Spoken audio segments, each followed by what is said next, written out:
Good evening. I'm going to call to order the City Council meeting, July 6, 2023, 501 Main Street. Please stand for the Pledge of Allegiance. I pledge allegiance to the flag of the United States of America and to the republic for which it stands, one nation, under God, indivisible, with liberty and justice for all. Item number 3, roll call. Crenshaw, Here. Garcia, Here. Oltmans, Here. Hellenthal, Andrews, Here. Tillman, Here. Bryant, Here. Greenwald, Here. 7 present. Item number 4, Mayor's Correspondence. Friday, July 7th, tomorrow, we have First Friday on Main Street, themes Patriots Picnic. Stores are open late, deals on merchandise and music by John Paul Jones at the Keokuk American Legion, Post 41, starting at 6:30. The Hidden Tower and Lab at 2416 304th Street will have an open house from 11 a.m. to 4 p.m. The Lee County Fair kicked off today, and tomorrow there'll be Kids Day, motorcycle races, fun, food, and a lot more. Will Whitmore will take the stage at 7 p.m. for music. Saturday, July 8th, we have Keokuk's Farmers Market in the River City Mall from 8 to 11:30. Lee County Fair continues with cooking contests, demolition derby, Power Wheels derby, fun, food for all, and Captain Geach takes the stage at 9 p.m. The Hidden Tower and the Lab will be hosting another open house from 11 to 2 p.m. Warsaw will be having their Freedom Day with fun, food, music, fireworks, and much more. Hamilton is having Summerfest in the park from 5 to 10 p.m. with fun, food, and music by contingency. I'd like to take this time to take a shout out to the City of Keokuk and its crews for the excellent job they've done this last week through the storms. I'm so proud of the city crews, our city leaders, our citizens, Keokuk Police, Keokuk firefighters, the Horner YMCA, Lee County EMS, Red Cross, Keokuk Radio, and the Daily Gate City for all that they have done to make Keokuk safe and to help us get the word out. Please be patient, everybody. It's going to take a while. It's going to take at least 2 to 3 months before we see a lot of progress. There's things that you can do to help, though. Put your branches and limbs in the right-of-way along the street, not in the alley. They're not going to pick those up in the alley. They're going to pick them up on the street. So if you're waiting for them 2 months from now to pick them up in the alley, they're not coming. Then put your garbage cans in the normal place, in the normal spot that you've always done. But if it's by the branches or the limbs, make sure you move it over so that the garbage can trucks can pick them up. Make sure you don't put them on the phone boxes, the curb boxes, the water valves, that type of thing. Same thing with your recycling and your yard waste. Put it so that it can be picked up. So I'd also like to put a shout out to Mr. Dinwiddie from the ambulance service and Mr. Reichman here, Senator Reichman here, sitting in our place in our building, because they did reach out to our governor and did get the disaster declaration for our county, and I thank you for that.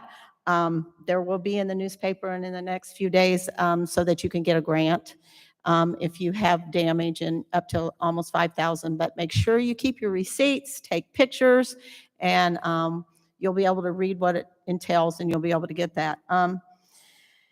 Next thing, we have a vacant seat on our council, and it is Ward 2.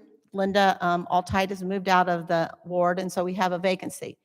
It will run from now until the end of the year because she was up for re-election, would be up for re-election in November.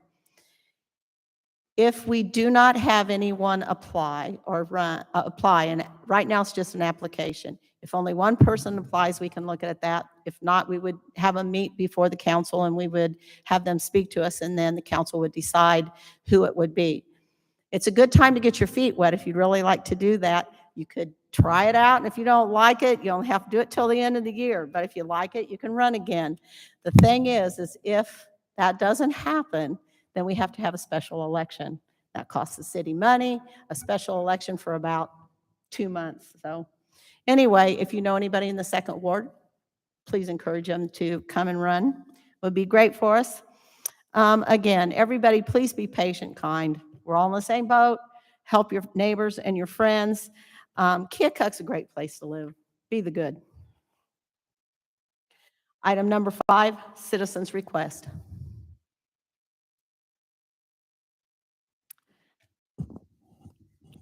Dorothy Cackley, 620 J Street from Ward 4. I like to be proactive on issues rather than reactive, but it appears that in some of the few meetings that I have missed in recent times, an item has come to pass that I am seeking just information on now. Last week, I offered to give some assistance to some people that I thought were having difficulty finding locations in town, the way our streets are laid out. Come to find out, they were young men that are employed by Public Works One Incorporated, and the young man told me that they weren't lost, that they were looking at the streets to try to identify what ones needed to be fixed. And that was a very big surprise to me. I see by the bills to be paid today that it's on the list that this company is being paid $20,000. Is that the sum total of what they are expected to earn, or is that just a partial payment? That's the sum total. Sum total. Okay. How long have they been at the process? How long? Mhm. It took them a couple days. They started, it actually took them about a week to go through their full process. A week. Okay. That's just gathering the field information. Yes, and they were proud of the fact that they had cars going around town taking pictures from cameras. And I said, yes, I saw 2 cars traveling the same street in my neighborhood, which is not a high-density area as far as traffic is concerned. One turned one direction one day, and the other one turned the opposite direction the next day. So I don't know how much duplication of efforts they have been doing. It just was a surprise to me. So what part of the budget are they being paid from? That will come out of road use tax.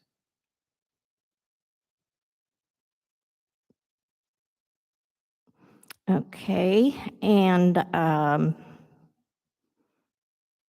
is this a position that was advertised for bids? They are part of the software company. What the software company that we got to digitize the street reports so that we can keep track of repairs, we can keep track of conditions of the streets, and inventory everything. They are part of that software company. For this amount, they then are able to take all that information and upload it to the software so that we don't have to. Okay. And what's the name of that software company? What's the name of that one? iWorks, it's iWorks. the same software that Public Works and Code Enforcement and Planning are using.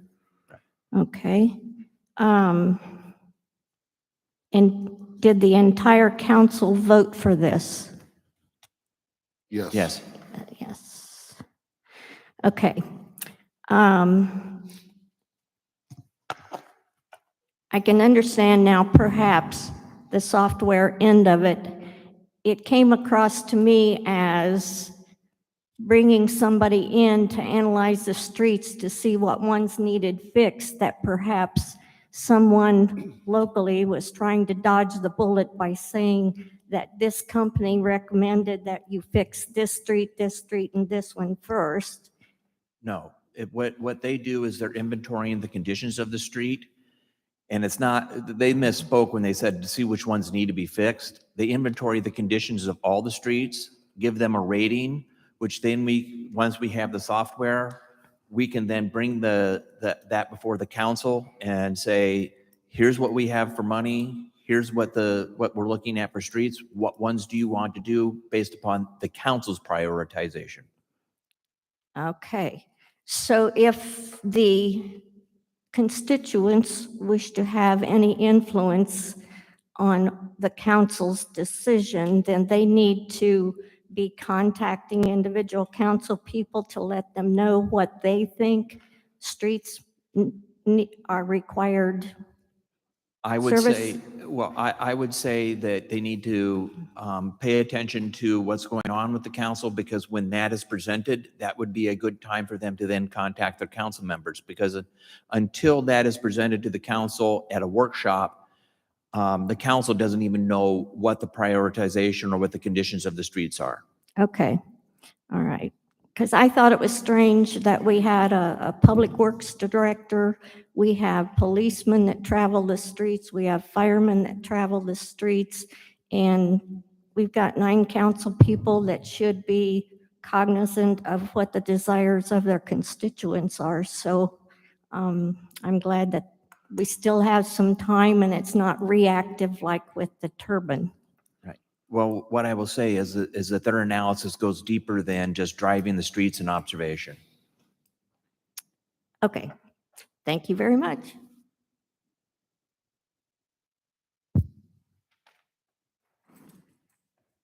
Hello, my name is Kira Krasinski. I'm the Executive Director of Main Street Keokuk. I'm just here to offer a thank you to the City Council. Over the last 6 to 8 weeks, Main Street has been very, very busy completing a number of projects and initiatives, events that we've had on the calendar for quite some time. Most of them would not have come to fruition, would not have been possible if it hadn't been for the City Council's support in some way or another, some way, shape, or form. One good example of that is our Hometown Heroes banners. We partnered with the American Legion to sell those. We're now honoring 81 military personnel and veterans with ties to Keokuk from 2nd to 18th Street. And thank you to the Public Works Department, the Streets Department for getting those up for us. We also had a visit from Main Street America a few weeks ago that the City Council was really integral in. And so I just want to say thank you for all that you're doing and for the support that you're offering to downtown. Thanks.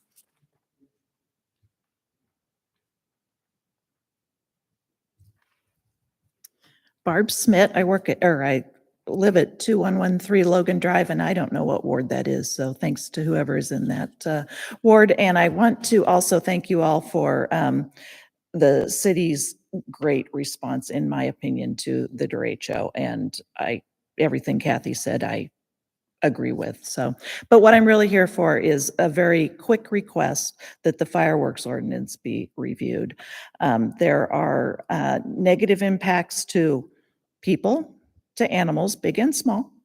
I think the derecho probably helped decrease the fire danger that might have been around because of the fireworks. And I think some of us have had to pick up some litter out of our yards that we weren't responsible for. I would like your review to be based on information, not just some crazy old lady who's grumpy coming up and talking to you, but to maybe look at fire calls. I don't know if there were more or not, but I think that'd be a good thing to look at. Police calls, and then constituent input. And I was asked by somebody yesterday, do we need to put together a petition? I said, I don't know, but I will ask. So I don't know if that helps or it doesn't help. I'm not even sure what the best, I don't even have recommendations for what changes might be, but I would just respectfully ask that it be looked at again and constituent input and data considered for a review. Thank you.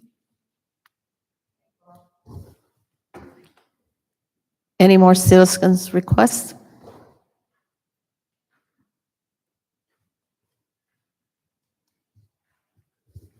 Mary Jo Reesberg, 1303 Blondo, 3rd Ward. I'm going to be reactive, as Dorothy would say, and I'm going to talk about the turbine.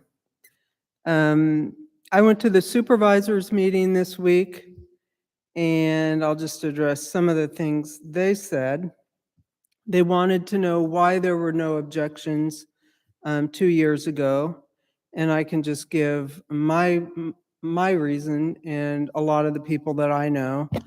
When it came up, I don't take the paper, no offense. And I had other things going on in my life, and what I did hear about it, this is what I told the supervisors, is I thought, that is so ridiculous. I can't imagine anyone would actually go for that. And apparently they did. So I don't think this is anything that it's too late to talk about. And when Gary Seib told me it's too late, it's a done deal, I said, no, it's not. It is not there. So it's not too late. I asked them to withdraw their approval to have it there, so it's a clean slate.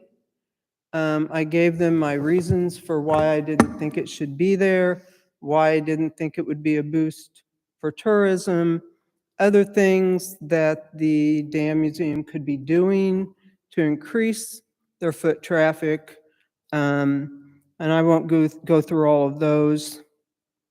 But he said no. First, he said they didn't approve it, and he just said they could put it there. And I said, well, that's approval. And I asked them 3 times if they would, I asked, what people in Keokuk have you talked to? Have you ever come down and talked to people in Keokuk? And he said, yes. They've talked to Ameren. They talked to the then mayor. They talked to the tourism office.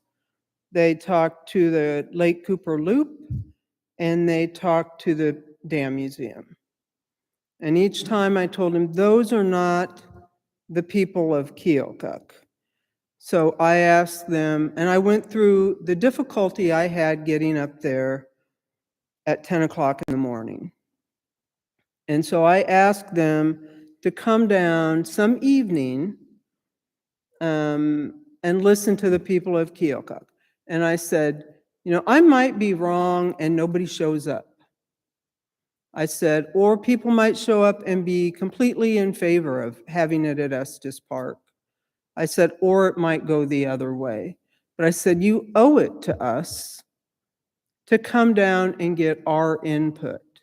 And his response was always, we already talked to, and he'd name the people.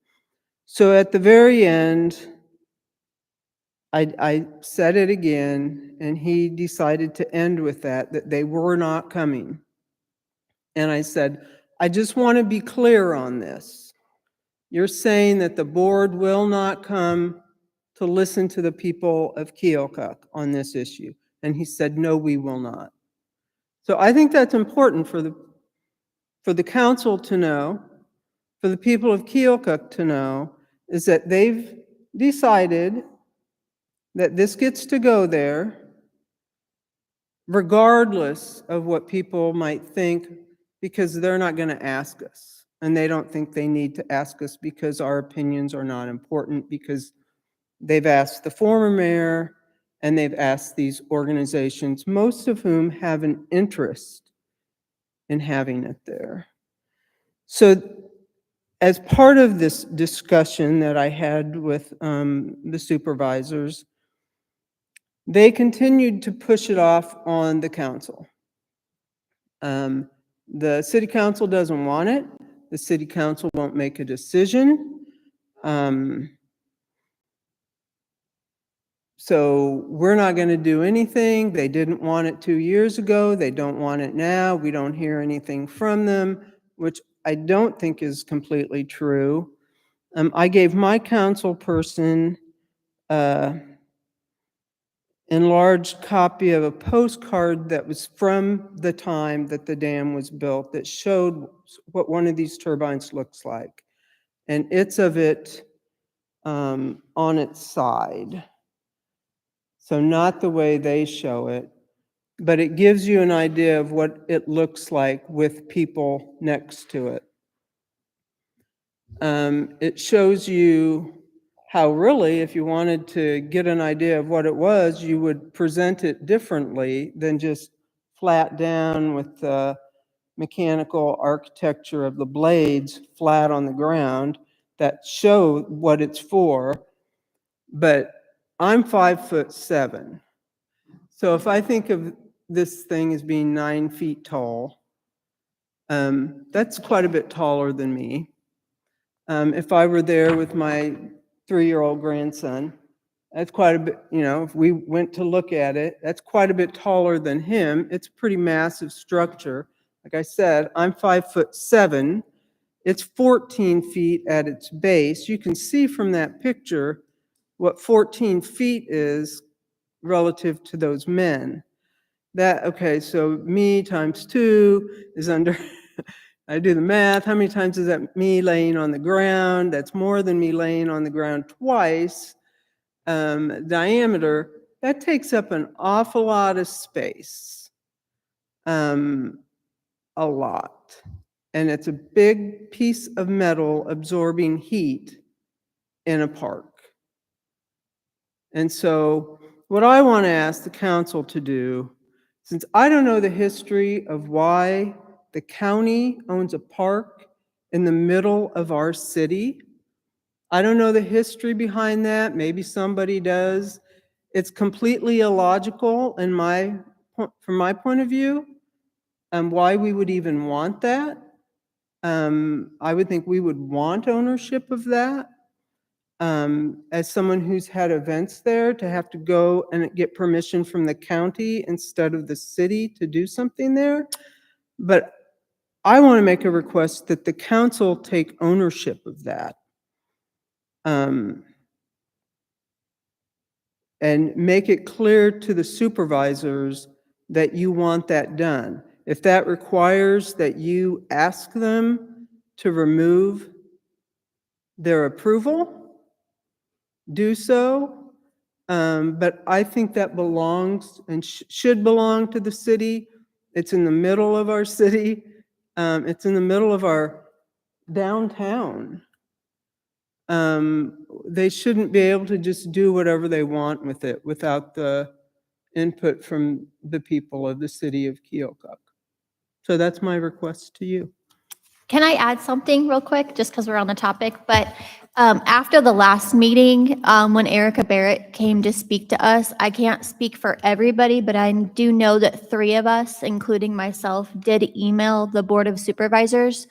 I only got replies back from 2 of the individuals, and to say it was disappointing is a minimum of what they said. So I did reach out to them, started that conversation, and they were not interested in hearing what I had to say, which I'll is say- disappointing. I think the history of them owning that is because they own the Heritage Center. I don't know that for sure, but they own the Heritage Center, and I'm assuming it became one property when they Correct. purchased it. Okay, So now they don't that- mention that at all when they try to throw it No, off on the it's city. like they own this random piece of land. Right. They own the adjoining lot. However, the beautification of that park was headed by Main Street Keokuk.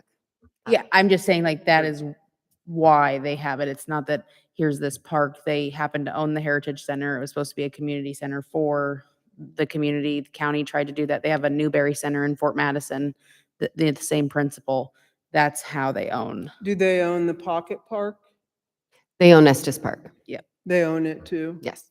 Well, I wish I would have known that, because I would have asked, just to put this in context too, as I kept explaining to them the difficulty I had getting there, and I began with that, I said, because we have some family issues. I said I had to make arrangements with one family member regarding another family member so that I could be free. I had to go home, get my dog, drive to someone else's house in Fort Madison, leave my dog, and then come here. I said, that's what I had to do. And the second time I told them, I had to say, I had to drive my unreliable vehicle because I'm low income, like so many people in Lee County. I mean, I was trying to make the point, people can't just drive to another town just to make a quick point. And now I've lost my place. Oh,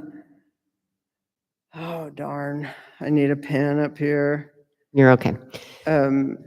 But they just they don't get it, and they don't seem to care.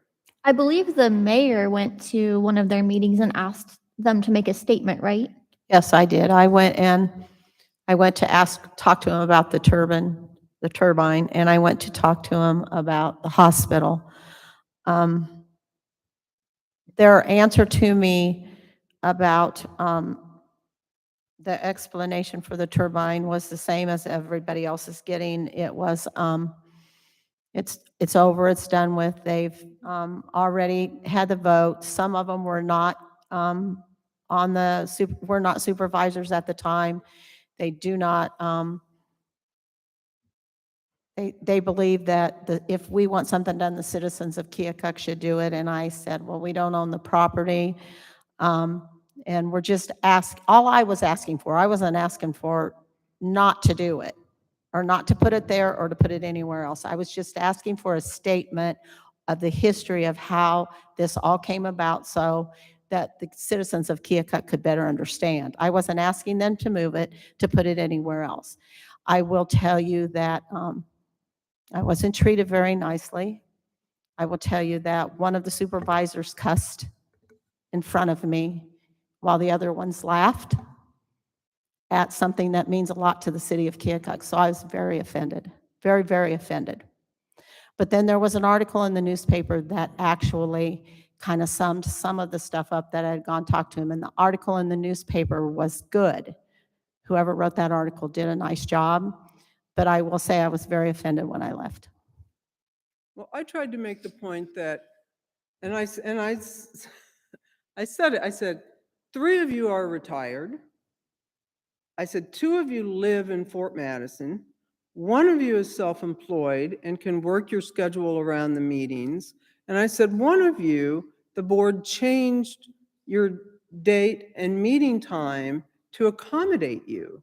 So you have all this flexibility. Just come down and talk to us one evening. And there was nope, not going to do it. And I think probably at this point, I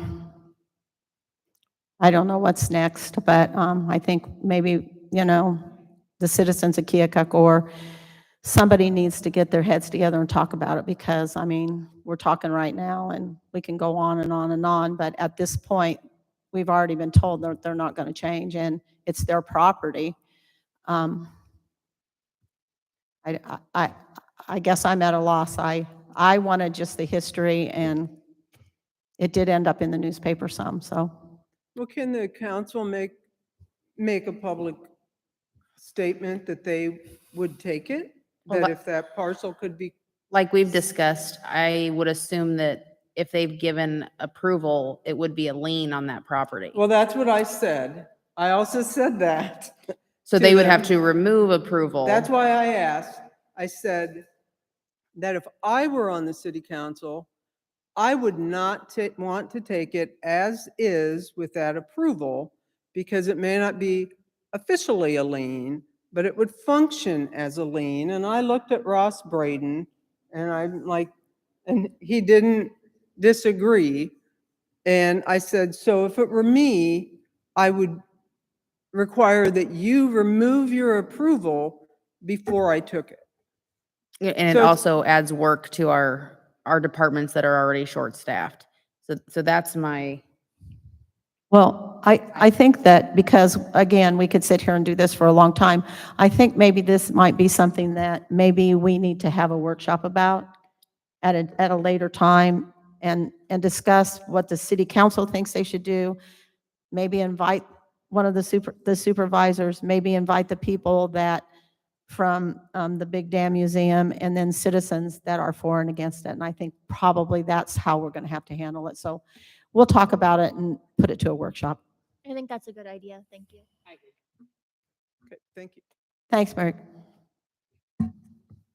Do I have any more citizens' requests? Okay, item number 6, consent agenda. Minutes of the regular city council meeting and council workshop of June 15th, 2023. Minutes of the safety committee meeting of June 22nd, 2023. Minutes of the civil service commission of June 10th, 2023. Civil service certified list for the Keokuk Police Department. Cash receipt and treasurer's report for May 2023. Resolution approving a liquor license for Chintz, 1310 Main Street, Class C retail alcohol license effective July 7th, 2023. New ownership pending DRAM. Resolution approving a liquor license for Walmart Supercenter number 1431, 300 North Park Drive, Class E retail alcohol license effective July 21st, 2023. Resolution approving a liquor license for the Mod Convenience Store, 3345 Main Street, Class E retail alcohol license effective July 22nd, 2023. Resolution amending a liquor license for Black Cells LLC, 1324 Main Street, adding outdoor service.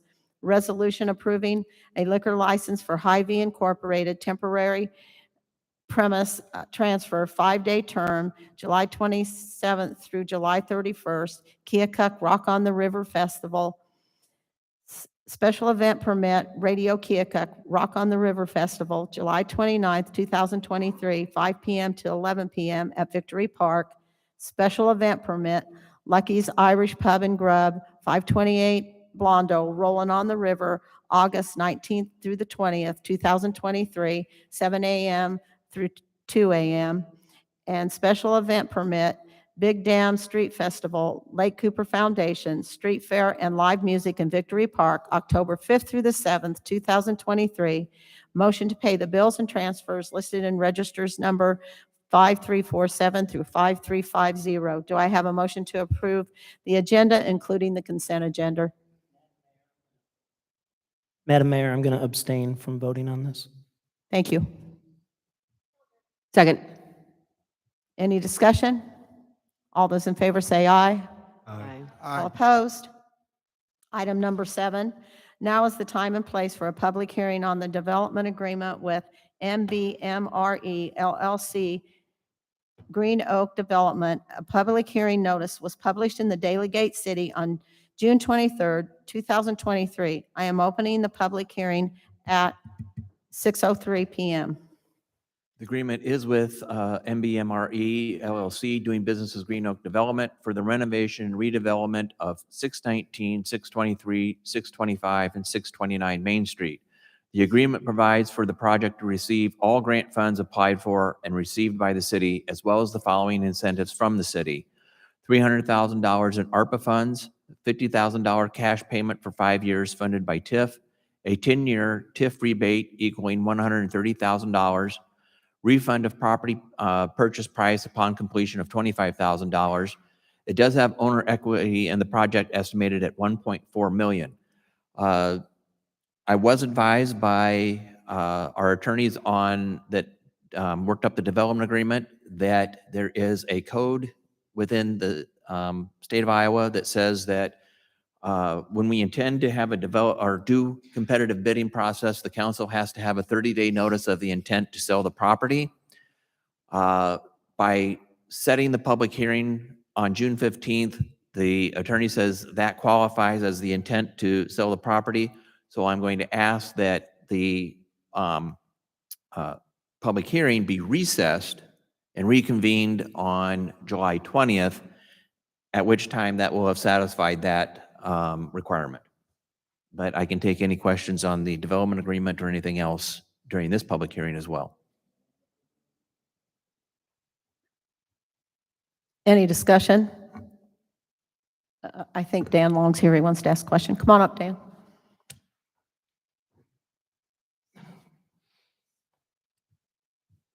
My name's Dan Long, and I own Turwelp Incorporated, which is on both sides of 6th and Main. I think the person that you have to do this project is wonderful. I think it's a wonderful project for Keokuk. I think the taxes would be great. They've talked about what he's done in Fort Madison, and he's a great guy, but I'm very, very concerned about the parking. Because every apartment needs 1.5 parking spaces. And I don't know where they're gonna park, and I don't want them to park on Main Street because there's 1 hour parking on Main Street. They are providing for some parking in the rear. Do you remember how many spaces, Pam? 8 parking spots. What'd she say? How many, Pam? 8. 8. Yeah, see, there's gonna be 1.5 parking spots per property, per unit. Because I have a 12-plex. I know how many parking cars are at. There's 24 cars that parked there. You know, it's just, and it's a wonderful project, and I get it all. I just don't know where they're gonna park. I think there's conversations about neighboring lots that we could possibly use as parking as The well. church, maybe? Or- Well, we or- talked about Or the Across the street. chiropractor, maybe? Okay, Possibly. okay. And so when do I guess be real blunt is that I want to answer before you give him this, say yes to this, or where the people are going to park, or I'm going to, be a tough person to deal with because I'm going to be calling the police saying, you can't park here but an hour. And I don't want to do that to him. I think it's a great thing. I'm for it. I just want to figure out the parking. And if we can help, I'll help. But Well, one of the things that will encourage them not to park on Main Street is the entrances to all the apartments are in the rear. So that having but if there's nowhere to park, you're going to park on Main Street, and there's nowhere to park. They can park in the public parking lots. Say, Pam, I can barely say again. They can park in the public parking lots. Yeah, how far is that away? A block and a half? It's not even a block. Yeah, it's not going to happen, guys. They're going to park on Main Street just like I would. Well, they will have to get cited a few times, and they will move to the parking lots. So you're going to continue to discuss this, or where they're going to park, and find some reasons maybe, and tell us about it? Because I'm here I can bring you all the names who asked me to come here, but the bank asked me to come, and the Jameses asked me to come, and the Jameses have a full parking lot that. Pardon me? The Jameses have a parking lot that's across the way. That was a development agreement that they were supposed to pave that parking lot, and they have not followed through in that development agreement. So there are conversations that could happen to them as well. And all the Jameses employees do a great job of parking on the lot, because there's 13 of them. And they do park on the lot, but the customers, which I get it, I think is great. They park on Main Street, and I get it because it's closer, and they walk in. And they're not there but an hour, and I can live with that. I think that's a wonderful thing, because he needs to make money and pay taxes. Yeah. And there's parking lots there's parking along the side streets as well. There. There's another 25 cars there that you could park, but he owns that. Yeah. Yeah. And But he doesn't own it. I mean, he does own it, but he did not follow through on the development agreement. Oh, that has nothing, I don't know anything about that. I'm not getting in that can. Okay, yeah. I'm just very concerned about parking. I'm all for it. If you work out the parking, I think it's wonderful. I get it. I want taxes paid in Keokuk, and this person could come to Keokuk and do a lot. So, yeah. This is something that can be discussed with the courthouse too. Because there's parking back behind the courthouse. So potentially there could be some spots if it's discussed. I agree that we should discuss it. It's just, the parking's just gonna be tough. Yep. I mean, there's no getting around it. I They're agree. not gonna, when I come home at 1 o'clock in the morning on a Friday. You're not trying to walk I'm a not gonna go block and a half and park. I'm gonna park on Main Street and walk around back, and I'm gonna go to sleep, and then there's gonna be that car sitting there all day Saturday. I've been through it. I've been there for 45 years. I know, I see what happens, yeah. Because when the bar was on the corner, we would have things like that. I just really appreciate your time. Thank you. And maybe you let me know what you decide. Thank Pam you. will do that. Thanks, Dan. How many total units are there? So how many? There's 16. 16? Most of those are 1-bedroom units. And also I think the they're 5 all on one bedroom. on the main floor are 0 entry and sort of targeting the senior population. Correct. Not on commercial, not in a C3. In a C3, you do not have requirements for any upper story units with parking.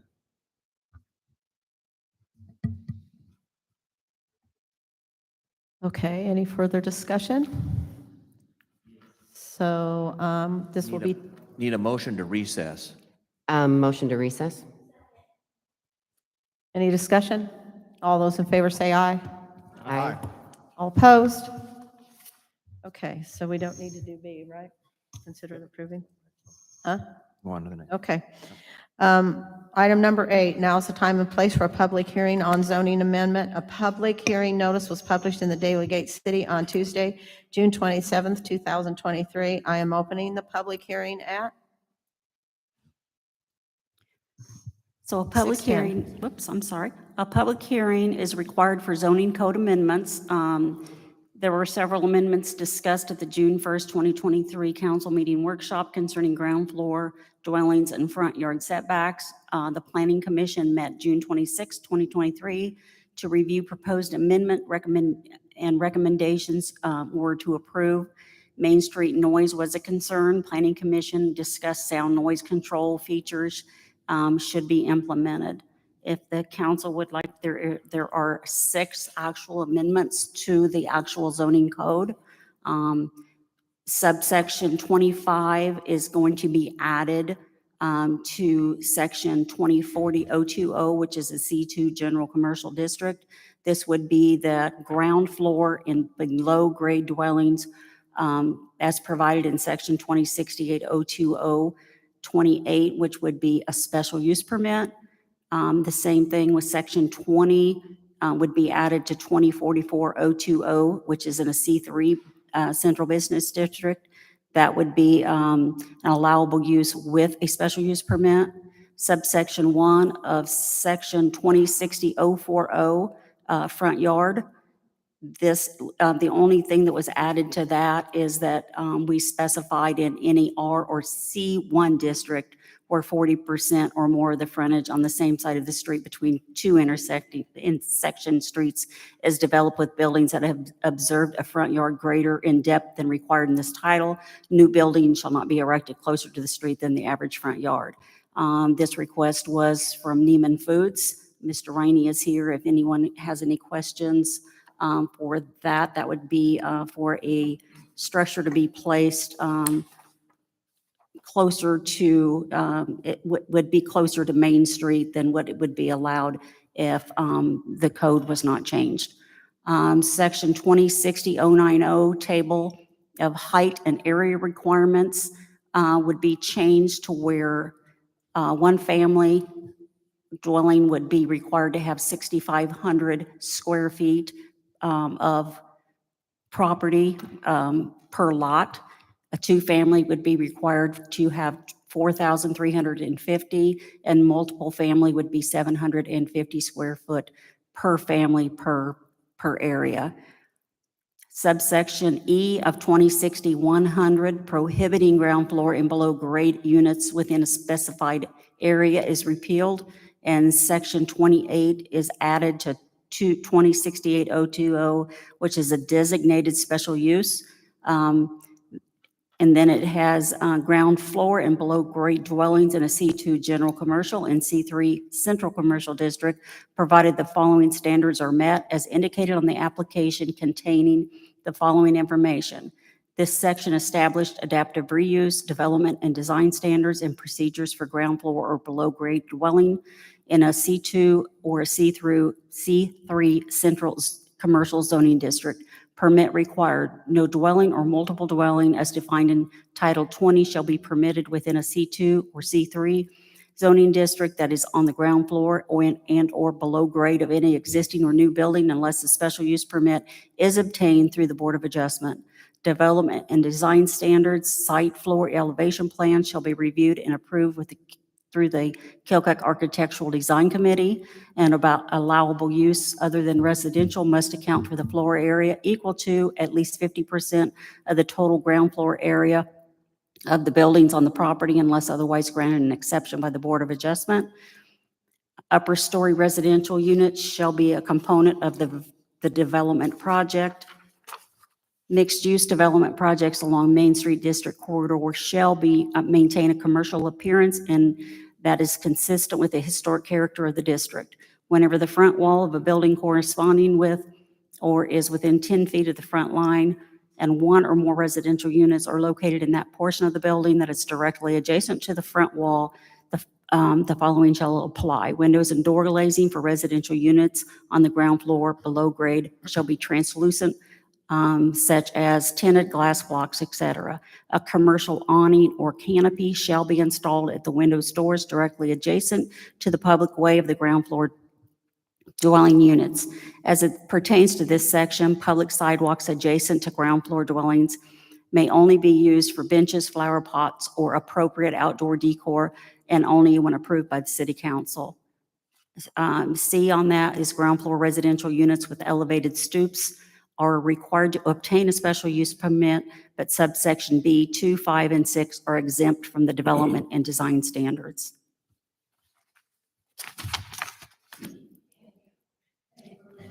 Thank you. Any further discussion? I'm sorry, I just wanted to make sure that the public was understanding what we were actually changing in our code. No sorries about it, actually. I just have to applaud you because that was a lot of reading. Pam, what are some examples of the sound and noise control features that they talked about? I think they were referring to glass, just insulation, that type of Okay. thing on the front of the building. So on this particular, the one on the 600 Main Street, only 2 of those actual residents would be, 2 of those units would actually be facing the main street. So the rest of them would be at the rear of the, more at the rear of the property. So really, those are the only 2 that would be within that ground floor that would have to maybe, they didn't say they required the soundproofing, they just would like to make sure that the developer is aware of that. Okay. Any more discussion? What kind of discussion did the planning commission have regards to this change? I'm sorry? What kind of discussion did the planning commission have in regards to these changes? We talked quite a bit. We just read through them. They asked questions regarding mainly the soundproofing. They didn't really go into the parking. And as Cole said, or you said, the C3 district does not require off-street parking. I've talked with Cole that, suggested that we do need to discuss the off-street parking at some point, and I'm not saying for the actual district, but perhaps for any type of apartments or that type of situation. I do understand concerns, but I also understand that almost any community, if you even go to Burlington, you walk 3 blocks a lot of times for a parking spot when you have residents within their commercial district. So it's not uncommon to have to go to to walk a block or 2 blocks to a parking space. I believe that Kira could contest to this. I think we have over 2,000 public parking places within our downtown Main Street district. Could be a segue to the 3-lane conversion. Will we need to Please. discuss maybe changing the 1-hour parking signs then in the future, or are we going to leave those? We don't enforce them, and I don't, I think that is a conversation piece as well. That would just be a conversation that the council, would need to have with Public Works and the police department on their thoughts. I think one thing is that the developer, they are going to have 50% of the ground floor is going to be commercial themselves. And so they would be concerned regarding the parking as well from residents aspects. And they can write that in a lease agreement that you agree not to park on the main street. You agree to, I don't know how much I can enforce that, but I think those are some of those conversations that you have with the developer when it gets to that point. I do think, though, that we do have to take in consideration our merchants on the block, too. We have to, because they had their businesses there, and it's their main street, and that's how they make their business. So we have to look at both sides. Yeah, I agree, but we Very also have a carefully. development agreement. with Very, very somebody- carefully. We also have a development agreement with somebody who hasn't followed through on that development that we still haven't addressed. But I don't think that has anything to do with the question that the gentleman asked about parking. I don't think that doesn't have anything to do with the fact that Mr. James hasn't finished his property, has nothing to do with this request. But there's Parking. opportunity to have a conversation about a shared or use agreement with that parking lot. If they want to have that, but I really don't think it has anything to do with the request for Main Street parking. That's just my opinion. Pam, with these proposed changes, do these just automatically allow these things to happen, or does it just open them up for special permits to allow them to happen? So it will be required to go through the City Planning Commission, the Board of Adjustment, and the Architectural Design Standard, and even the City Council if they want any type of use of the sidewalk. So yes, there's going to be a lot of control as far as design, mainly design, and specifically keeping the commercial district looking commercial and not residential. Thank you. Any more discussion? City Clerk, have you had any written comments or any objections? Have you received any?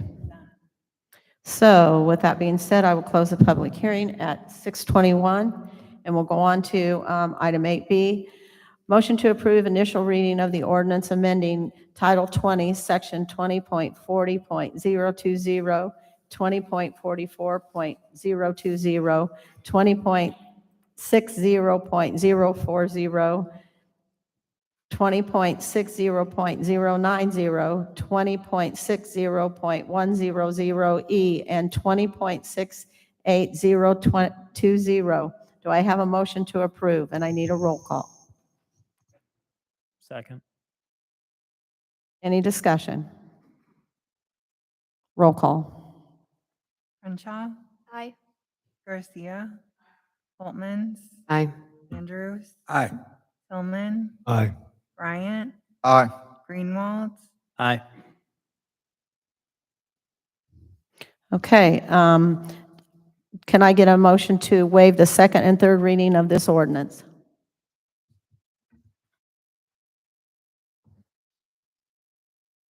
That's tabled, and we'll move on.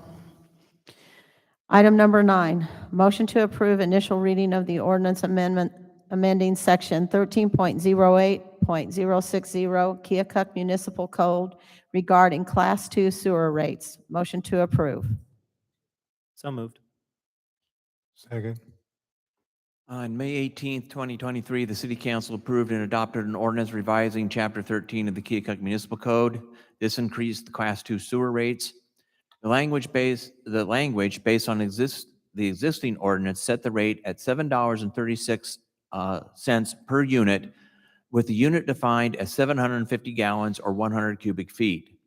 Keokuk Municipal Waterworks, at the time of the last change to the rates, has been charging by 1,000 gallons used.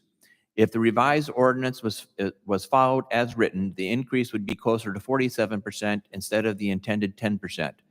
Staff calculated the increase rate based upon average annual receipts, and the change should not affect projections. By amending Section 13.08.060 to read per 1,000 gallons, the rates will conform with how they've been billed in the past.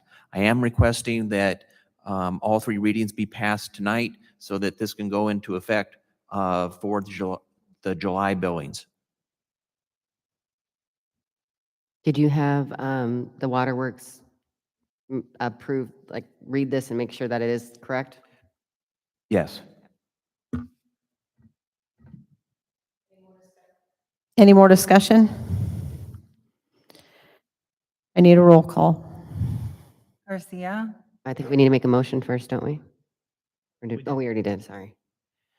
Garcia, Holtmans, Andrews, Aye. Tillman, Aye. Bryant, Aye. Greenwald, Aye. Crenshaw, Aye. So I need a motion to to waive the second and third reading of this ordinance. So moved. Second. Any discussion? Need a roll call for this. Holtmans, Aye. Andrews, Aye. Tillman, Aye. Bryant, Aye. Greenwald, Aye. Crenshaw, Aye. Garcia, Now we need a motion to adopt and give final approval of this ordinance. So moved. Second. And I'll need a roll call for that. Andrews, Aye. Tillman, Aye. Bryant, Aye. Greenwald, Aye. Crenshaw, Aye. Garcia, Oltmans, Aye. Item number 10, consider resolution approving allocation of the hotel motel tax receipts for the Lake Cooper Foundation. Do I have a motion to approve? So moved. Second. The Lake Cooper Foundation is requesting $5,000 in hotel motel funds for the Big Dam Street Festival. The adopted fiscal year 23-24 budget does have $10,000 in discretionary funds allocated for these types of requests.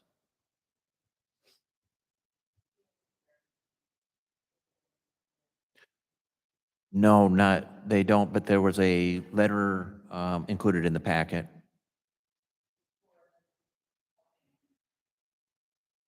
That I don't know.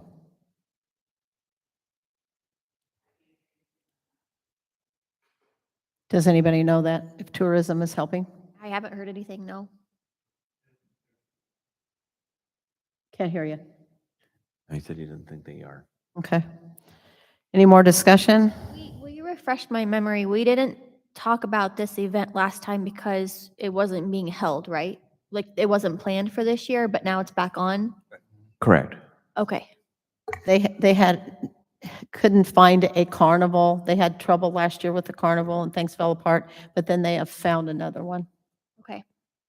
And historically, they have done it when we went through Okay. our finances. budget Our budget meetings. talks. So they're just getting to it late because they're gonna have it Okay. this year now. And in fact, one year, I think the COVID year, we budgeted the $5,000 and they didn't hold it, so they returned it. So do we have a second on that? Okay. All those in favor say aye. Aye. Aye. All opposed? Item number 11, consider resolution approving proposal for the Shoemaker Holland for platting and survey of the Elkham Carbide site. Do I have a motion to approve? So moved. Second. The cleanup of the Elkham Carbide site is split into several phases. Each phase will need to be subdivided and platted. As we have received the EPA grant for Plat 1, the area needs to be formally platted and subdivided. Additionally, the next section needs to have a plat survey in order to apply for its own cleanup grant. Proposals were sought from several firms, and 2 were received. Schumacher Holland submitted the lowest cost proposal. So staff recommends awarding the contract to Schumacher Holland. Is this going to be covered by the EPA grant? Will the EPA grant covered is what you asked? Yes. No, it will not, because this is not part of the cleanup. So then what is this, where is this coming, what budget line is this coming out of? This will be paid for with TIF funds Okay, thank you. For which year? for this year. This here. Any more discussion? All those in favor say aye. Aye. All opposed? Item number 12, boards and commissions. We have final notification on Veterans Memorial, 3 individuals, William Smith, John Shields, and Kimberly Phillips. 2 notifications with no vote required, and a vote required for mayoral appointments to the Public Library Board, Rick Munson for his 2nd term, and Susan Morgan for her 1st term. I can take that as an omnibus motion. Second. All those in favor say aye. Aye. All opposed? Any more boards or commissions? Item number 13, council liaison reports. Due to the storm, the Oakland Cemetery Initiative had to reschedule their 5K in the cemetery, and it is going to be scheduled for August 12th. I do hope that people got to see the cemetery before the storm because it looked incredible, and I'm sure that they will get back to that level. And then I just wanted to thank Public Works again, and Pam and Annette and Bob and Kathy for working even on the 4th to make sure that people got to where they needed to be and were able to use different parks and shelter houses and stuff. So thank you to all of them. Any more? I was just going to mention, I don't know if I'm an official liaison, but the Housing Committee did meet today and to review the 3 proposals for doing the plan for the neighborhood that reaches from here on Main Street all the way to a half a block off of Orleans to 4th Street to 10th Street. And we interviewed 2 of the consultants and plan on Monday to interview the final consultant. We're going to be moving quickly on this. But Chris was there as well. So I think that it's excellent things that are going to be happening. Very positive. Okay. Item number 14, staff report. Pam, sorry, Pam wanted to say something. I'm sorry, No, Pam. that's okay. That was part of my staff report, but I was just going to comment. I will go ahead and send the proposals to the city council. The committee will make a recommendation to the council, and if the council would like to interview the individual or the company prior to voting on July 20th, we can schedule that so you can chat with the planning consultants that the committee would recommend. Other than that, this will, once the plan is submitted to the Iowa Economic Development Board, it'll be determined whether the city will be eligible to apply for a neighborhood revitalization grant of up to $1.75 million. Thank you, Pam. The safety meeting, I don't believe this was reported on, but they had a near miss. I believe the guys were out putting out asphalt and the car went by pretty fast and a little too close to the people. So people, please pay attention to our city workers, and the city workers will try. Also, they had a nurse report with the rollover the tractor and mowing. And nobody was hurt, but the tractor's demolished and they're all back to work. Okay, anybody else? Item number 14, staff reports. Just wanted to give a quick report. We do have the iWorks permitting online at this point. You can apply for building permits, demo, excavation, special event, peddlers, plumbing. I need to do a little work on the website to make it easier to find. But if anyone needs any help with that, just give me a call and I'll direct you to the location where you need to go. You can also submit a complaint of a nuisance complaint online. I'm not sure, Public Works, can you actually do streets and anything with Public Works to submit a request or a complaint? Do you know in your software? I don't believe so. Okay, I wasn't sure about that. But if a person wants to go ahead and submit something regarding Public Works, they're more than welcome to just go ahead and do it on our portal, and we'll go ahead and forward it to the Public Works Department. Thank you, Pam. Quick updates on Riverfront Trail, still on hold, waiting on the State of Historic and Preservation Office. 18th Street, we are waiting to get the environmental report finalized. Storm damage updates. Obviously in town, we had lots and lots of tree damage. As far as city property, from what we've assessed right now, we had damage to our old Bridge Department building, which is down on the riverfront. The fence at the tennis courts in Tommy Park was smashed with a tree. Minor damage to the building out at the swimming pool and the security system. I'd like to give a thank you to AC Contracting and Newberry Landscaping. They both volunteered their equipment and workers. AC worked in Ram Park for us, and Newberry worked out at Tolmy, cutting up and removing trees. I'd like to thank the YMCA. They brought snacks and drinks out to the workers. And obviously our city crews, they've been working tirelessly on getting our parks cleaned up. They did a tremendous job of getting it ready for the 4th of July celebration. Street department has done a great job getting the streets cleared off. We'll be working on that for months to come. I'd also like to thank our office staff for fielding all the phone calls we've been receiving, anything from trash removal to tree cleanup to you name it, they've pretty well called. As of right now, it looks like Lee County is expected to meet the $1 million threshold, and we'll have a really good chance of getting 80, if not 100% reimbursement for emergency measures, for debris cleanup, traffic control, that kind of thing. From what the state has sent out, just the sound wall that was destroyed out at Indian Hills, that itself is going to exceed the $1 million threshold. So not that that's good, but we have a good possibility of getting all of our cleanup work paid for.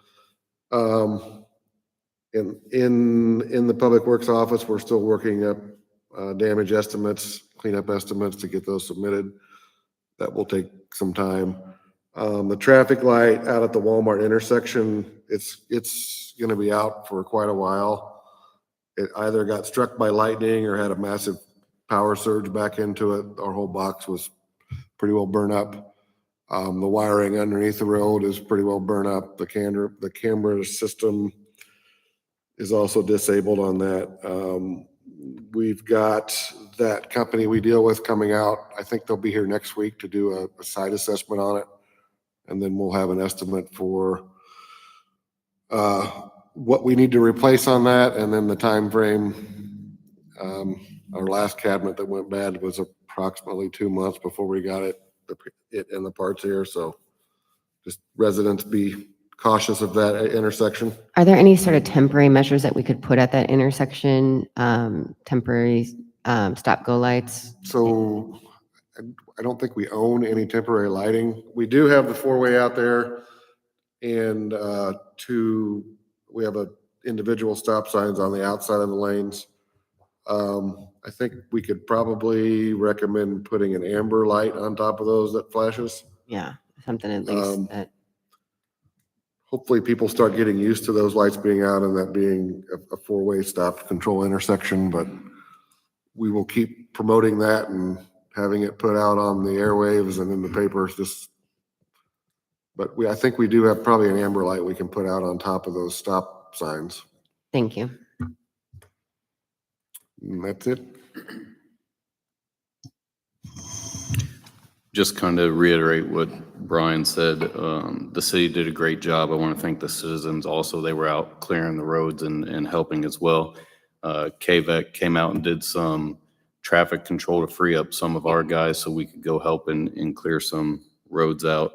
Hy-Vee provided us with a little bit of food. Alliant did a great job getting our city back up and running with power.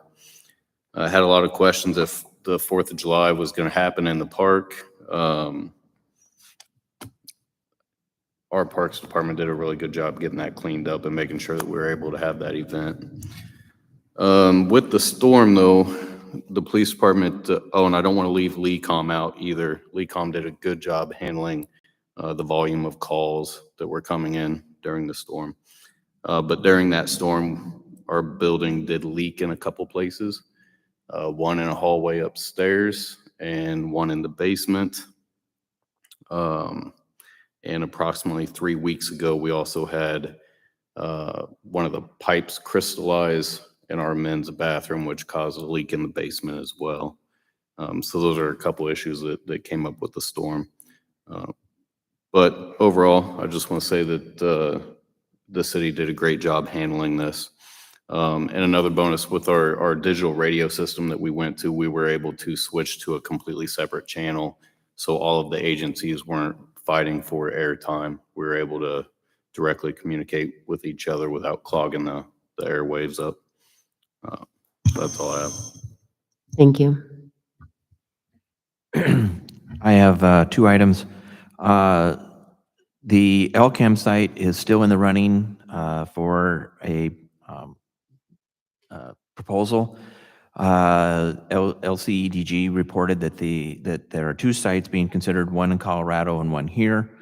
And the Elkham site, we're hoping that the site for a site visit will allow us to showcase the possibilities for the property. So we're hoping for that to come through. An update on the hospital. Insight has hired Carl A. Nelson to evaluate the building and give a round number for necessary improvements to meet code. Those numbers should be received within the next few weeks. Additional funding sources are being sought. The state has a rural health grant that is $250,000 for 3 years, but only 2 awards are being made. They are applying for that. Additionally, Insight is looking at a $2 million USDA loan. The terms would be 0% for 10 years. A rural cooperative utility needs to sponsor the application. Access Cooperative is willing to be the sponsor as part of helping the region. Insight indicated that a second visit in July is possible. And there's also a reminder that the letters to the governor can still be turned in. We did set a deadline of tomorrow, but I have a feeling that it might be another week or 2 before we're able to deliver those. So if you have them, keep bringing them in. I've got one other thing.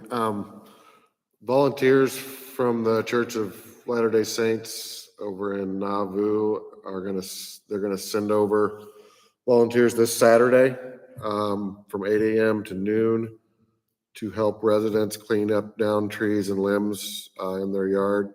This has been posted on our Facebook page. It's also been on the Radio Keokuk page and Daily Gate City. There's a contact number. If any resident, they're more focused on disabled, elderly, people with limited financial resources that are unable to get the cleanup done in their yards. So contact them this Saturday. They'll be in town. Okay, any more reports? Item number 15, new business. That being said, item number 16, do I have a motion to adjourn? So moved. All those in favor say aye. All opposed? Meeting is adjourned. We'll take about 3 or 4 minutes and come back and do the workshop. Or what? Oh, well, to be honest, I couldn't say much about it because I was on the chamber at the time and I didn't want to get involved in it. And Main Street board felt bullied into not saying anything. I mean, we want tourists coming to town. There's 10,000 cars go by. They want to put down to the river. I think a lot of people want to put it down by the river because then you have the actual dam behind it. They can sort of make that connection. Which nobody goes down. Not near as many as go by. True, but then I don't know what people are going to understand with this. That waterfront's You right think out there. maybe The they- men's is on the right. Do you think they can go over to the tourism bureau and ask questions? They maybe will. And maybe nobody will stop, but maybe they'll say, hey, there's a antique store down there. Or there's a jewelry store.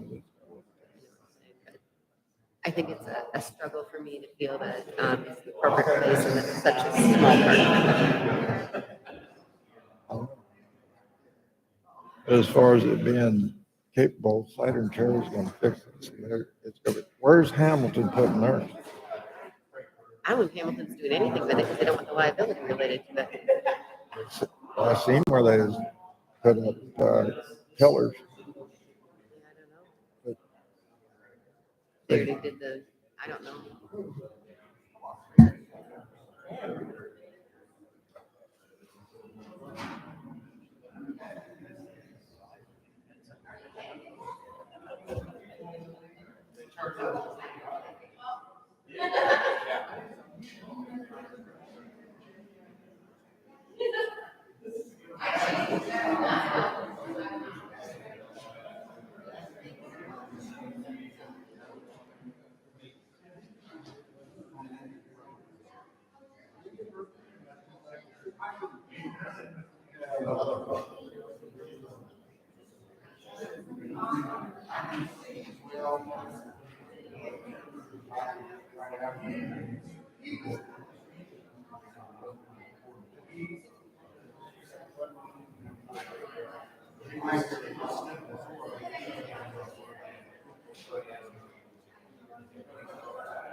Okay, guys, we're going to get started.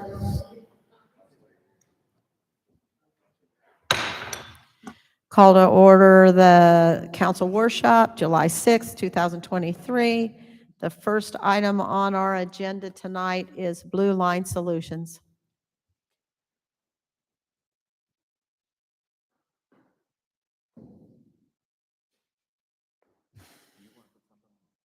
No, I figured I'll spare the death by PowerPoint this time. I know I did the PowerPoint last time, and I don't mean to put people to sleep. I just use it so, because I have that ADHD, and I'll be squirrel here in a minute if I don't have something in front of me. I appreciate you guys, everybody letting me come here this evening to talk about our program. The Blue Line Solutions is a company that does automated speed enforcement.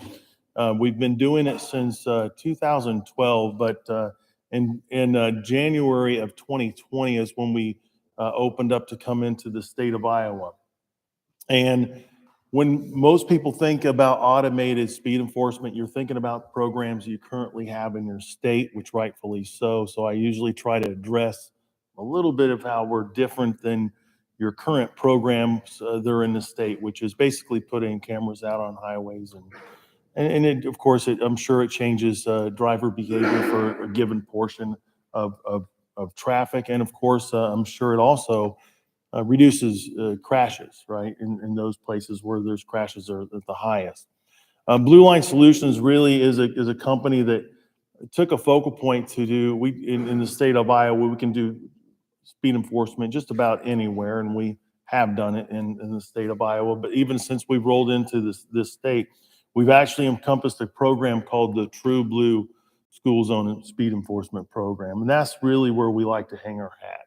And the reason why is because when a vehicle goes through our cameras or any cameras, they tend to slow down on a highway for a given amount of time. And then a lot of times, I think most of us know that they'll speed back up, right, when they get through.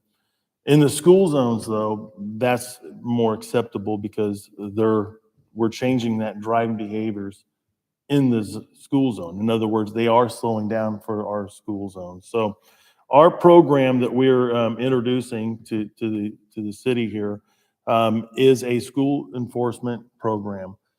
We have conducted speed studies through, I believe, 6 of your schools, and I'll be going over those here in just a little bit. But I want to talk a little bit about how the actual program works. In other words, what you would expect to see going through one of our school zones. Currently, you have typical signs are out there. I think it's 25 miles an hour signs, and some of them may not register as school zones, but they're where the schools are located, right? The high traffic areas of those school locations, right? Our goal is to actually reduce the number of citations even given. Our school zones have a national average of 94% reduction. That means we are definitely not here to collect revenue on citations. We're actually here with the speed enforcement program that slows people down. And it does it dramatically in a way where it boosts the safety up dramatically. The program has a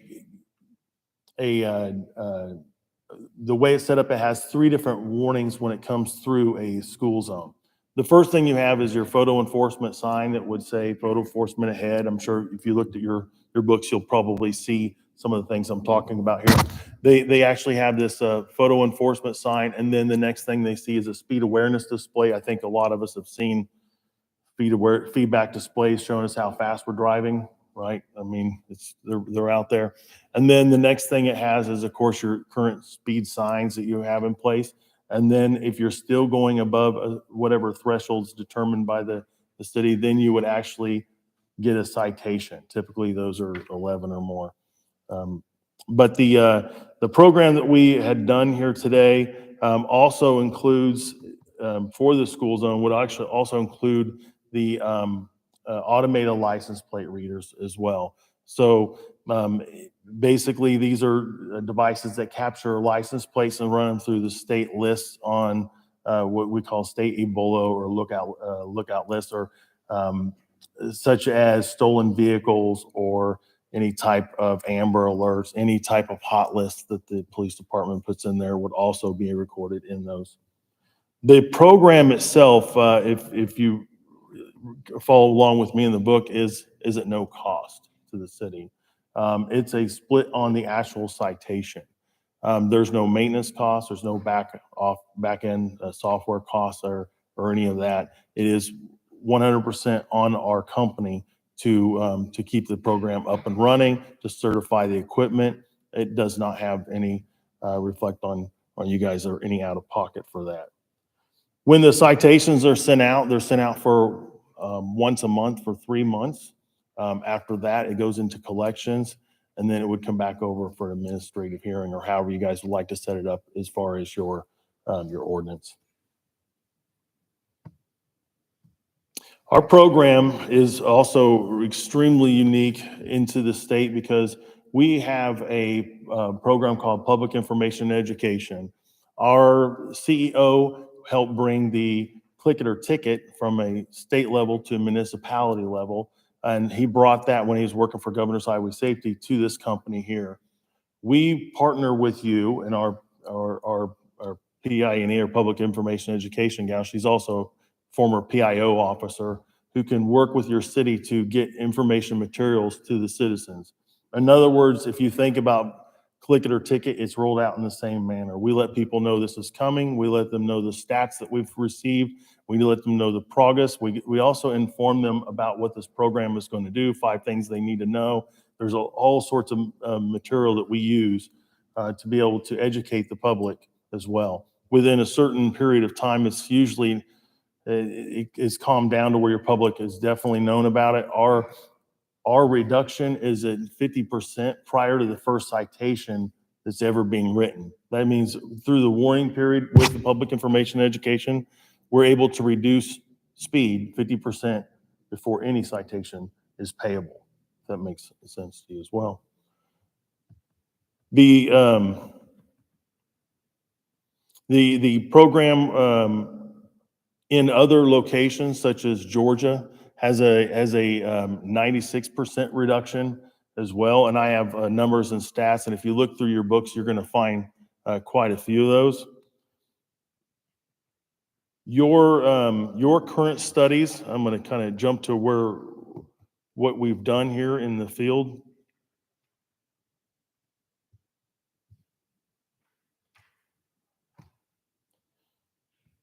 We have put the cameras over at the George Washington Elementary School. Some of these, you're all know. In fact, this is right down the street from here, I believe. We do not try to fix any problems that are not broke. In other words, if there's an issue, we'll find it. If not, then it's not something to be addressed. However, during a 5-day study on the, I believe it's a one-way coming right next to that school on Concert Street, we had 8,675 vehicles go through there with 142 vehicles doing 11 or more, which is a 1.64% speeding rate. So that school was not one that we would consider to do that with. The numbers just are not very high. I know it may seem high for a lot of you, but we see a lot of numbers come through, and we know that our 90% reduction is going to basically take that down. These are good numbers also for the police department to be able to utilize for other activities that they like to do. Going to the Keokuk Christian Academy out on 16th Street. We had 4,426 vehicles going through there with 165 violations, speeders doing 11 or more out there. That was a 3.73%.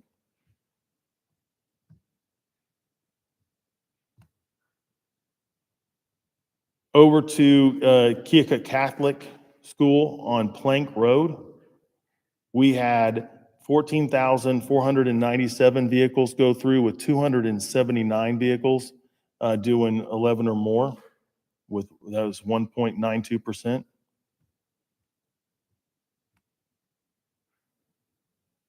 Over on the Keokuk Middle School on Orleans Avenue, we had 10,759 vehicles going through there with 347 doing 11 or more. And those schools right there are schools that are below our threshold of viable programs for our company. However, they are good to know, but they did not meet the threshold that the company would say that we can actually make bigger changes to. The school that did meet the threshold was the Hawthorne Elementary School on Messenger Road. That school had 9,167 vehicles going through there with 816 doing 11 or more. Also, to kind of break it down, we had 126 of those vehicles doing 15 to 20, with 6 of them doing 21 over. So again, there's some additional, we try to bring down not just the actual overall speeders, but the aggressive driving as well. Our program would run reports when this program is launched to show you reduction through each step when we do launch. The last one is, and I've kind of done these in orders you guys are seeing here. The last one is the Torrance Pre-K on High Street. It's just right off the pre-K area. I believe there's a park right next to there. And that particular location had 14,017 vehicles go through there with 1,063 doing 11 or more. And that one had 248 doing 15 to 20 and 24 of those doing 21 over. So again, there is a, definitely we can have an impact in those areas I described there. And those are the numbers of the program. And I know every one of you should have a pretty good size booklet, right? Each one of those sections has a little bit of, I'm kind of giving you the overview, and it really dives in there. If you've read over those, if you have any questions, I would love to be able to answer them. So again, it needs to be emphasized that you consider a speeder at 11 plus. Yes, sir. So somebody in a 25-mile-an-hour zone doing 35 would not be considered a speeder under this.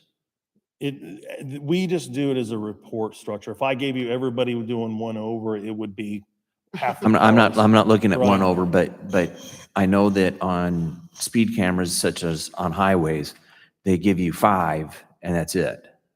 Well, they don't do that anymore. They don't? So no, I think, so if you're thinking of like Cedar Rapids was 7 and now it's 12. They just did that.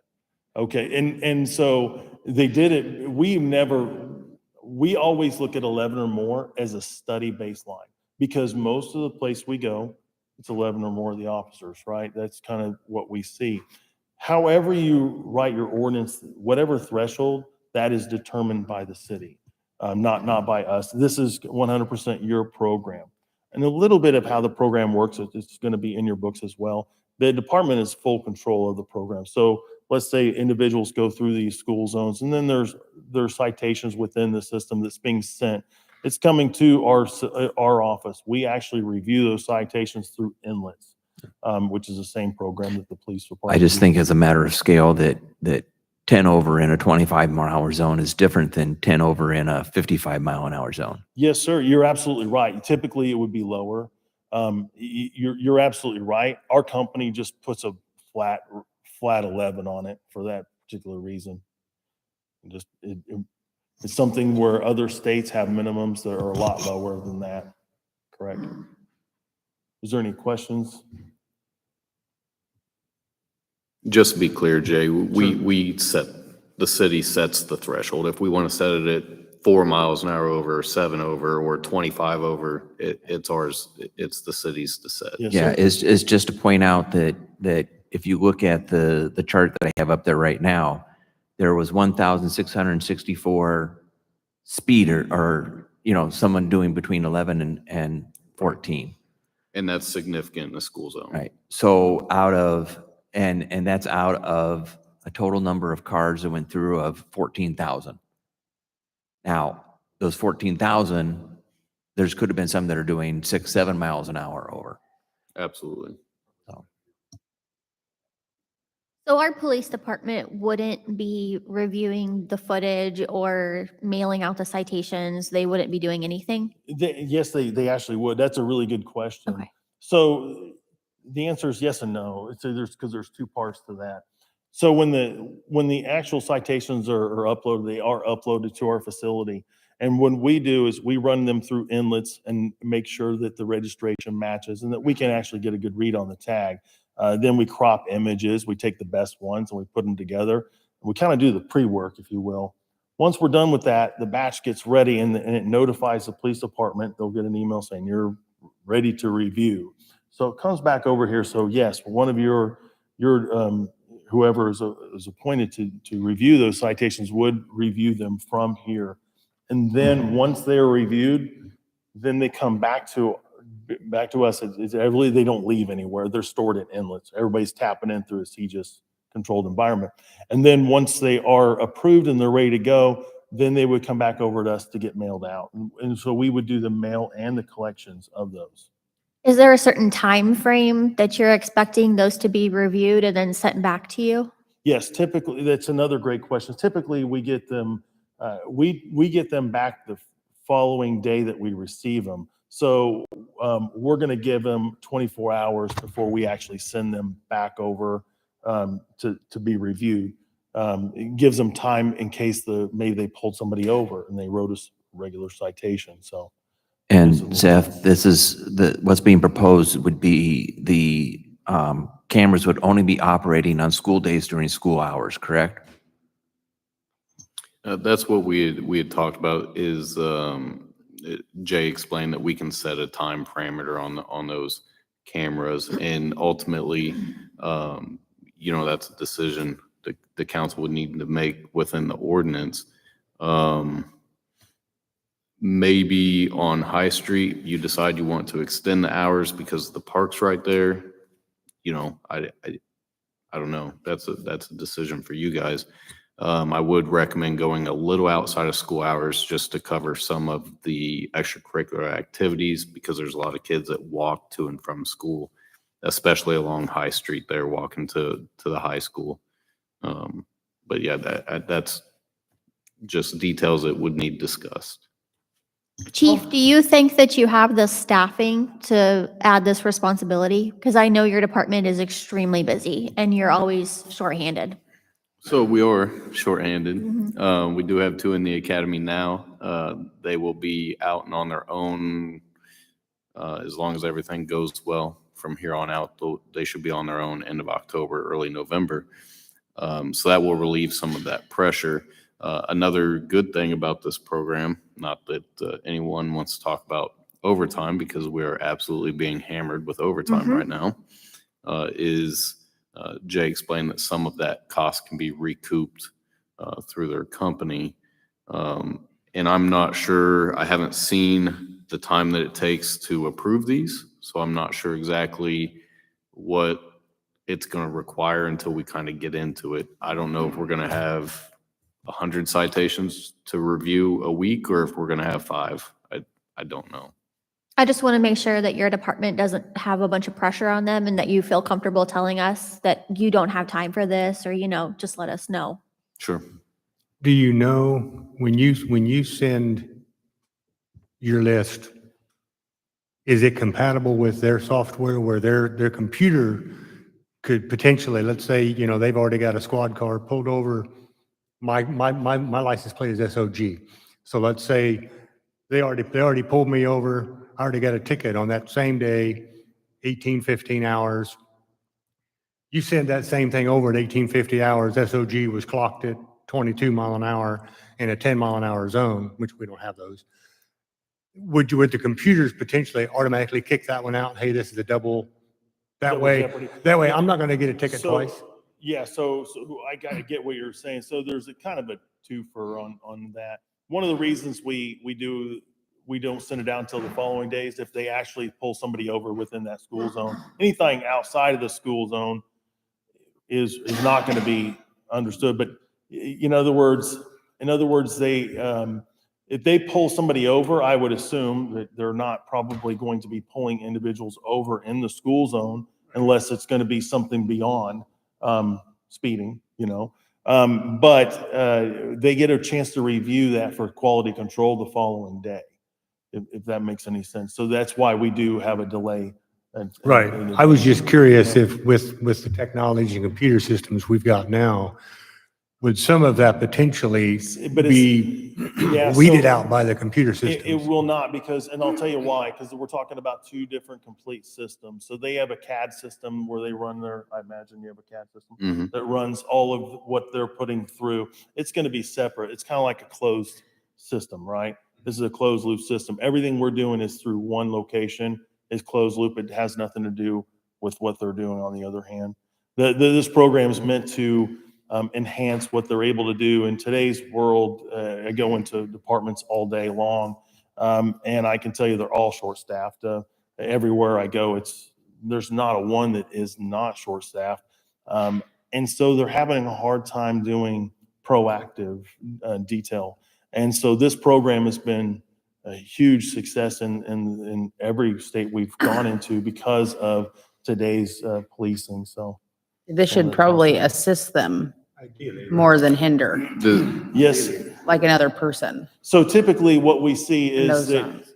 most departments love to put officers in school zones. Because that's where the kids are in the morning, and then sometimes they're called away.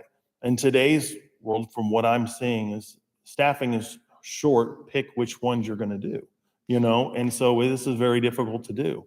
The reporting I'm seeing here is not, I want to say it's a little outside the norm. You have 2 school zones that qualify for this program. Typically, we see almost all schools applying. So actually the rates are the speed here is a lot less than I was expecting to see. But again, that's kudos to the department for keeping the speed down, because it's not as high as I thought it would be. I wonder if the time of year affects it as well. Time of year, weather, all of those sorts of things. Definitely This was the end of the affect it. school year. It's not too bad outside. I mean, I think it's sort of interesting, like Tolmy Park, where the aquatic park is, and now where the splash pad is, like there's consistently a patrol there. And I think that would be one area that maybe it hasn't been identified in in your report as somewhere where you would have a camera, but I think it's because we all know that there's consistently a patrol there as well. So I think those are some of those opportunities that I think that the data, it reflects actually what our current patrol status is and how that's being done. Because I would consider that a space that I would really consider a camera would be something that would be useful and maybe help the police not have to feel like they have to patrol that space as much. But I don't know, Chief, you can tell me. Yeah, I mean, that is somewhere that our officers sit because it is a road that's been a problem in the past. And there's a school there, the public pool's there, the splash pad's there. So yeah, if you're talking about potentially replacing the patrol time that we spend there with a camera, do I think it would have results? Sure. I kind of like having a physical body there, you know.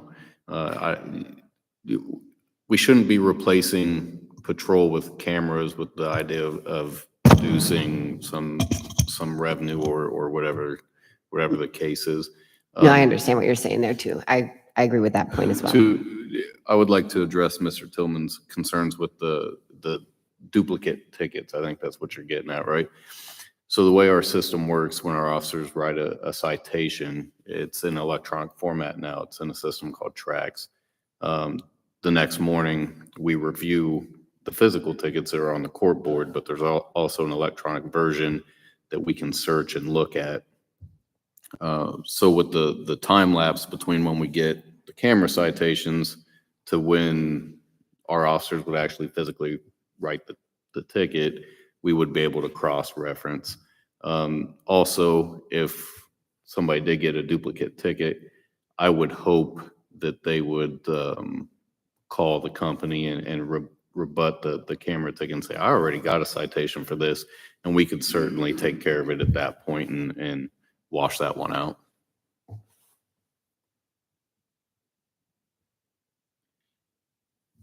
So this will require an ordinance, which we can have prepared and presented with at the next, but we would need some kind of recommendations on where you would want to set the limits.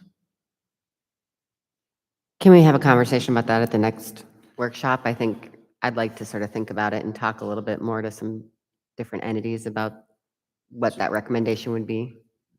Well, so if I could interject on that point a little bit, Jay's here today to make sure everybody gets their questions answered about the program. If we need further discussion or the council needs further discussion, I would certainly welcome that. We don't have to rush anything through. Right. And if you guys have questions that come up later on, I can always get with Jay and get those answered. I would like Jay to also discuss the handheld LiDAR program a little bit, because that would be a force multiplier for us. And we would certainly like to take advantage of the force multiplier.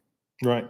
So the handheld is a device that we use, and only a few states are able to use it, those that are in the home rule. It's basically a LiDAR. It's operated by an officer, and it's reviewed by the officer, but the only difference is it's actually getting automated enforcement. So it's not quite the same LiDAR that they currently use, because it's going to have a camera inside of the system. Not only does it have a camera inside of the system, but it actually will grab the violation automatically. In other words, let's say Officer Johnson wants to go out and utilize this device. He's going to simply put in his ID to get into the device. He's going to simply put in whatever location he's going to, and it's already going to have the preset thresholds that we were discussing earlier. That device is going to be able to be used anywhere. And for that one, we can run speed studies throughout the whole town in different areas that are high. I think you were talking about some high traffic areas that have more of a concern, and it will be a bigger impact when it comes beyond this. When I was talking earlier about the polls, well, the polls slow down one location. Well, the handheld slows down the whole city, because once word gets out this thing is out there, it's very effective. This device was able to get in 6 hours 1,600 violations. by somebody's pulling the trigger. So it's very accurate. This is laser, not radar. So if anybody says, all this, by the way, is laser or not radar, I don't, different than say Cedar Rapids and so forth. So it's very, it's gonna actually identify the vehicle that's going through there. On top of that, with the handheld device, it actually is going to be something that may help the city as well, because we will pay for the hours of use of the handheld system. Whether it's regular or overtime, it's unlimited use of the handheld. Thank you. I So don't the know what I school gotta do to make a system motion, is, but I'm definitely in favor of this. Just because, I mean, we're focusing right now on the school system, but the fact that we're getting at least one, would we get one handheld or two? Well, that depends on how much But, they would be. but even at that. Even at one can be moved Right, around quite a bit. because you could post somebody, we've got a special event going on, you've got an accident downtown or something, and now we've tied it up for a couple hours. You could post somebody there potentially, and if they know that's happening, that would keep everybody safer if they know, hey, if I speed through there now, I'm gonna get a ticket, and it's gonna be a little more there. So I'm definitely on board with this. And these are also civil infractions versus criminal as well. So again, that's a big difference when somebody says, I'd rather get pulled over by an officer. And the answer is probably not. It's going to cost you more. It's going to go against your license and your insurance and so forth. So these citations are meant to be a lot less expensive. They're meant to just slow individuals down. One goal. Jay, with the two systems, the one in the school zones, obviously it's there so that we train ourselves to make sure we're following the speed limit in those zones for safety reasons. With the handheld unit, can you explain to us how that unit also can serve in a proactive manner for safety concerns as opposed to just a money grab? Yeah, that's a great, so everything revolves around numbers. If you go to our website, you're going to hear our CEO talk about numbers. It all revolves about, because that's the one thing that tells us how, if we have any problems, right? If there's any speeders. We'll never know if the true impact of this, because the whole goal is that it stops a crash that we never had, right? I mean, we will never know what it can do, because it's a preventative device. But what we can do is continue to run numbers, right? And even also, because we're partnered with a few different places, we actually have the ability to supply from the proceeds, if you would like, additional resources for the same units I put out. They're called armadillos. And those they do studies. It's all about the studies. We do our initial studies for that reason. We want to see where the baseline is, where the problems are, and then continually to run those studies to show reduction, because reduction is where we get our safety. On top of that, our public information and education section likes to get that information out so they can actually show the public, this is what this program's doing. It's not just meant to be out there so we can see how many tickets we got. We want to show the change. Jay, That answers your question. when you presented to public safety, I liked the fact that it was actually probably safer for officers. You're not stopping the 100 cars. They're still going about their day. They're getting the ticket. They're being reminded, but they aren't having to interact each time and while Correct. missing the 3 cars that are speeding by as they're interacting. Correct. And thank you very much for saying that. It does have officer safety in mind. And with the handheld, the departments really like having officer discretion. In other words, if I have an officer out there running this and then they've got 15 individuals that have sped through, and the next one does 30 over, right? Or whatever, aggressive driving, something beyond the scope of normal, I should say. We encourage them to pull them over, and then we will send them the data. They will not run it through us. We're just going to send them the data, because then they can have their probable cost to do their interview of that vehicle, right? And if possibly even a search if that's necessary. The goal is to still continue to do good old-fashioned policing and just utilize this as a tool or a resource for them. So the intention then is that the handheld unit would be officers in a normal squad car, as opposed to it's a hidden camera and they're hiding behind a tree just trying to find people. Correct. Yes.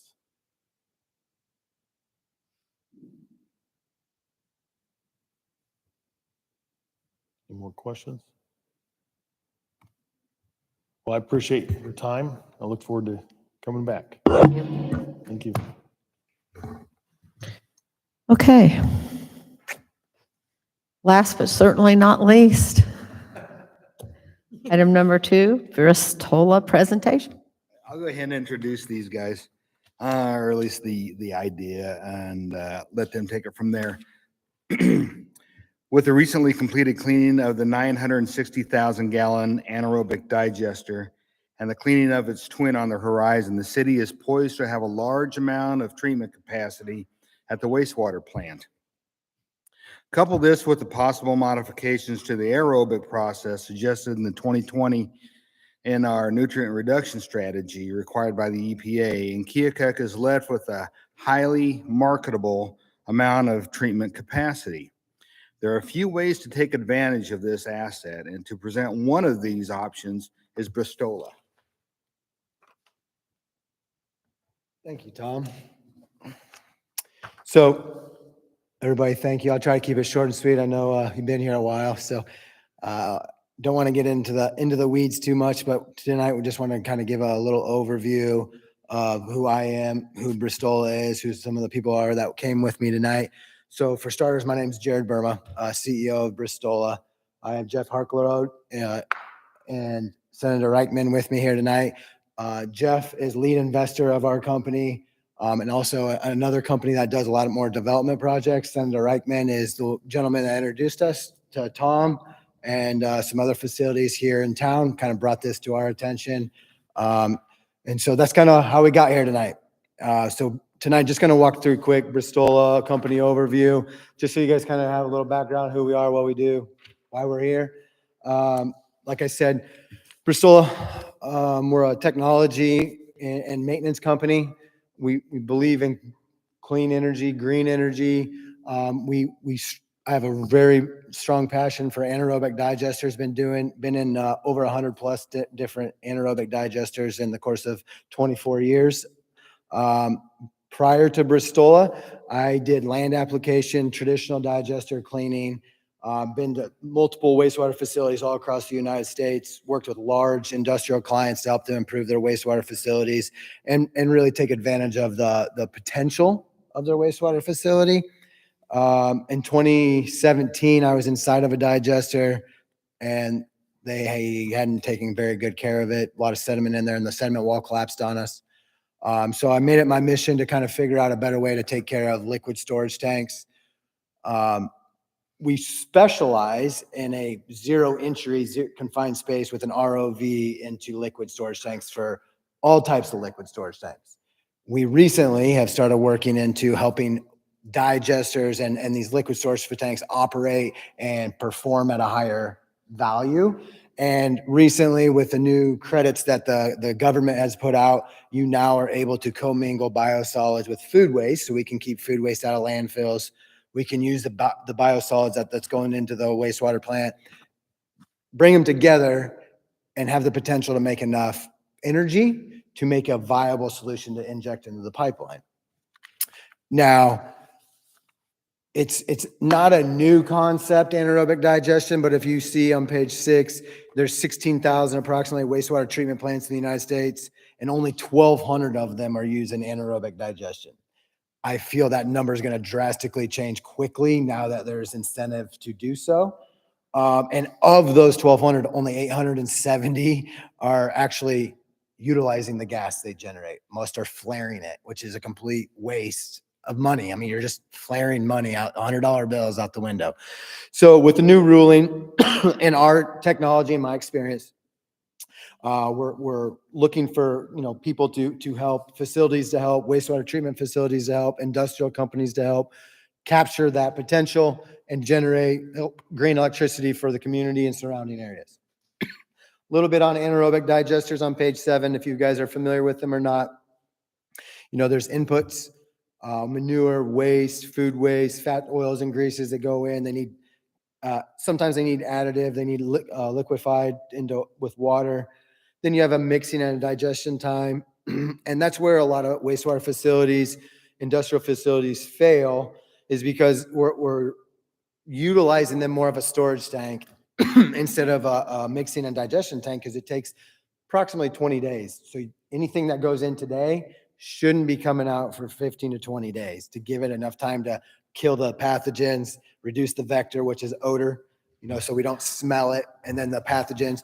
Right now, a lot of rural and small wastewater facilities, they don't have the budget, the capital to keep their tanks clean.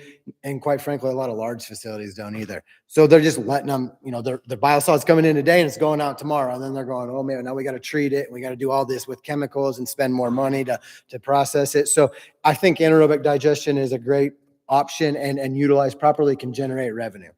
So why we're here, proposed solution. Basically, what we're proposing is we come in, we provide all of the capital to upgrade the 2 empty anaerobic digesters. Couldn't have come at a better time. They're already sitting empty. As sometimes you get lucky and you find those. So we come in and we put all the capital costs to make these digesters up to the speed that we want them at, that we need them at to produce at the level that we would like to get them to produce at. We provide all the capital to add what we call fats, oils, and grease receiving facility. What fat, oils, and grease is from, you could just think of it from like let's say a McDonald's, they have the grease traps. We get the grease straight from them. It's good. We want that grease. We bring it to the facility. There's a fee. Clearly, it's called a tipping fee. We put it in a receiving area. We mix it, blend it with the biosolids or the wastewater that's already coming in. We get it into the digester. It enhances tenfold how much gas is produced. And we're after the gas. That's how we make our money. So we would add that mixing and dumping facility. We would provide our own staff to operate these digesters. We know these guys are, running thin. We've heard multiple times the city staff is thin. Everybody's thin. There's also comes a complexity and an ownership where we want our digesters to run at a certain level. So we take that ownership. We want these to be, purebreds. Like they have to work for us to make this a lucrative deal. So the best way to approach that is put our own staff on there. And the best part for the city, after we get these running, moving, and injecting the gas, there is a possibility for a royalty payment. So no capital cost for the city, no overhead costs for the city, no operation and maintenance costs for the city, and a potential royalty fee at the back end of it. All we're asking the city for right now. So we need time to dive into this. So really our ask of the city is to give us 90 days exclusivity to perform a detailed due diligence, feasibility, and come back and report it. We need to understand what we can get the capacity to, what capital costs are going to be and what they kind of look like, or how long they're going to take. Liberty, the utility provider that has the pipeline, they've set some tougher numbers for us for barriers to entry into the gas pipeline. It's 1,000 decatherm gas entry level, which is quite a bit. I mean, that's a lot. You can power a lot of homes on 1,000 decatherm or generate a lot of electricity. So we need to understand, can we get to that number with 2 digesters?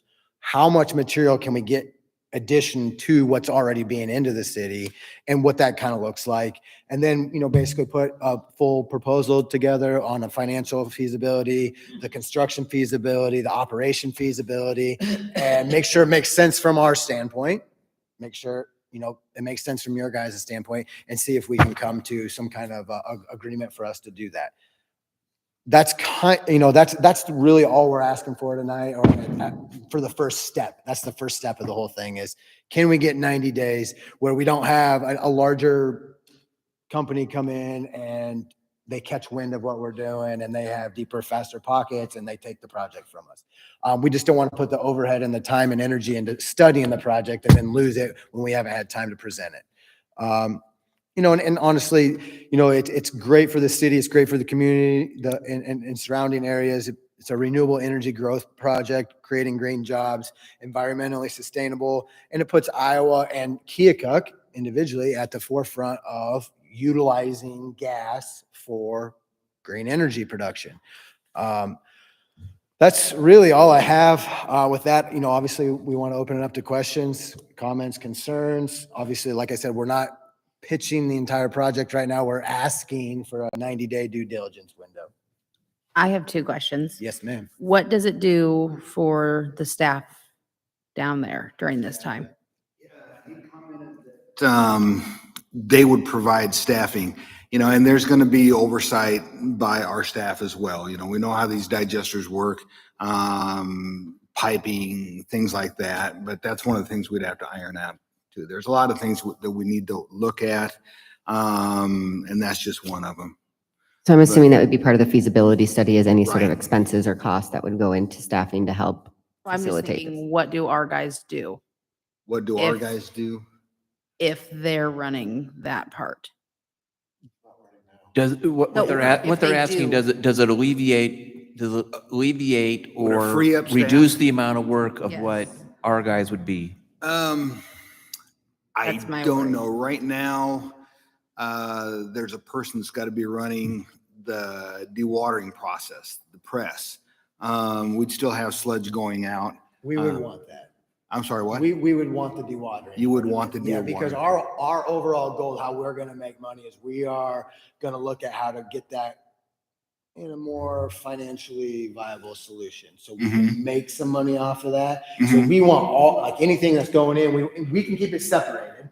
And that is 100%. This is the feasibility thing. 1,000 different things Right. we're gonna have to iron out. Well, that's just what Right. I'm saying. During this 90 days, what do our guys do?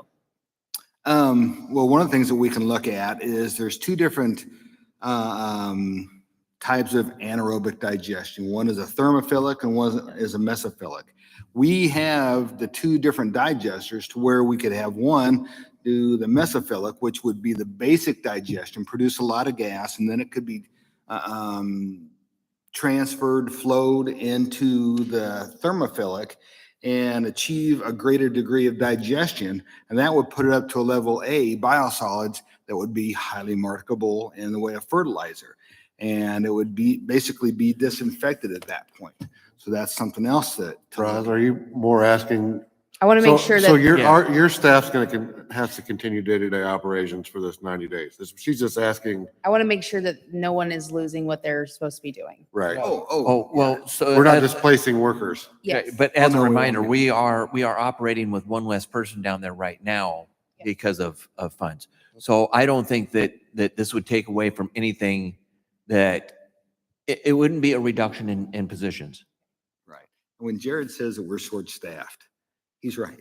and- Everybody is. I just wanted to make sure that we don't have anybody that, is just. There's still plenty for them to do. Oh, yeah. The second question is, if you do this, because they're currently sitting empty, right? One is empty, the other one is still full. What happens if it doesn't work or you don't get what you want at the end of the 90 days? What are we left with? Well, you're not out anything. Right. We would just be like, it's not a feasible project because we can't have enough revenue. But there's no like mess to clean up. Oh, no. This is Okay. all paperwork. This is literally like Okay. engineering studies, monetary value studies, gas sales studies, feedstock studies. Okay. There's no actual work. Okay, There's no I just physical, want to like- make sure it yeah, wasn't no. like now we're looking for a There's no contract. physical, like we will come in and tour. this. Okay, We will bring a construction expert in, our digestive Perfect. mixer expert in, our roof expert in, all of which have to be done anyway. One's empty, needs a roof, needs repairs. Yes, and Another we're- one needs a roof, needs repairs. We're saying, we'll Yeah. take all that expense. Okay. We'll handle all of that, not until we get a Yep, deal. I just wanted to done. make Yeah, sure yeah, that- yeah. Yep. Is there a savings to us? Are we going to have to capture this gas in the future somehow? Well, the EPA, yeah. Or they're- are you going to have to burn it? Either one, but it's just prudent to harvest it. And presently, we capture that methane and we clean it up, we scrub it up, and we burn it in our boilers when that's working correctly. Right now, we've got some hoses that need replacing a couple of digesters that need to be rehabbed, other than the ones we're talking about. But as soon as those ones are put back online, when they're functioning normally, we harvest that gas just to put it in our boilers. Great River Regional Waste is going through this. They've had 3 companies come in and bidding on it. And they are going to take and put the pipe in and so on and so forth like that. And then they'll take and sell it. And Great River will get a gratuity like you guys are talking about. But the thing of it is, see, if they didn't have a company do that, Great River was going to have to do that. They was going to have to go through the expense of putting the pipe in, capturing the gas, and doing something with it. But these companies are coming in, they're going to put in, the upfront outlay and capture the gas and sell it and give Great River a small amount. That's the Basically reason why I sums it asked if our waste treatment down there was going to have to capture this gas and use it.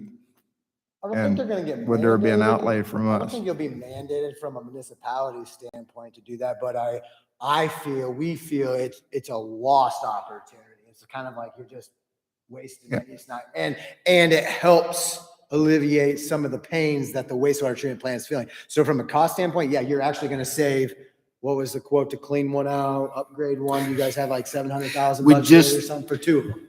Yeah, So ballpark. they'll save 700 grand that you have to do within the next 8 months, or what's the plan? Yeah, it's pressing right now. The one's just been cleaned out, and the next one, it's in the planning right now. We're going to do it. You're 100% right. You're going to have, we're estimating right now that we're going to spend $7 million in updates. What kind of clean gas are you going to have? What percentage do you think? 99% purity. What, pardon? 99% purity. Yep. To get injected into the Liberty natural gas pipeline, you has to be 99% purity. Yep. Okay. So we'll provide the gas upgrader. Liberty actually provides the interconnect if we meet the 1,000 decatherm, and then we will have the digesters, the mixers, the load out facility. The other thing we got to study and understand, is there enough room? Kind of a limited space down there, limited area. So, but all of that, really comes back to you're not having to capital expense that. And also at the end of the day, you guys it's still your wastewater treatment plant. We're asking to run it and make the money off the revenues from the gas sales. So that's, there's different, like Tom said, there's different options, there's all kinds of different things. We're just asking for right now, 90 days to come back and present all those different things and what we think makes sense. And then you guys say yay, nay, but no construction, nothing being done, just a lot of study work that has to be done. Jared, I have a question about, would you be able to do an overfence operation with Roquette to be able to supply them directly with natural gas, or is there some code or law or something that makes that? We're definitely, yes, 100%. Having those conversations. Without getting in too far into the weeds. Well, yeah. You're 100% on the right track. Well, you're just in the right, you're legitimately over the fence from Roquette, so that's the reason I was. They have a strong incentive to get Yes. renewable natural gas. As any industry does. And then one of my questions about the feasibility study. So I'm assuming that you'd have to be shipping in or bringing in these different oils and fats. And my question is to what you think that would impact for traffic and any sort of road updates when it comes down to that as well. I know that we've had issues with that just in the aspect of sludge removal anyway.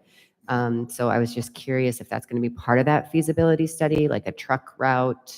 Yes, and we That might be figure phase out- 2. Right. Well, no, that'll probably be included in there because we need to determine how many loads. Yeah. Okay, so you guys are going to go, well, hold on, that's 20 extra truckloads coming in there. Where are they going and what's that going to do? So it's got to really be part of it. We might not get right into that nitty gritty of like, it's going to smash the concrete at 10% on each truckload. Yeah. We don't know that right offhand, but you'll know how many extra loads we got to bring in to get to the number that we want to get to. Okay. Well, and one of the things I think you need to take into account with that is that the amount of sludge that we were hauling out previously when we had ADM operating, there was a certain amount of truck traffic that was already acceptable as well. So considering that as our baseline versus a baseline of where we are currently as well. Yeah, and our goal, the truckloads that are going out, whether we isolate our digester presses from their digester presses or whatever, but when we look at a project, we want it full, we want to make money on the front end. Mhm, Tipping fees. mhm. We want to make money from the gas sales from the digester, and we want to make money from the sludge on the back end. How do we get that sludge in a usable or a financially modeled form that we can go out and market and sell that?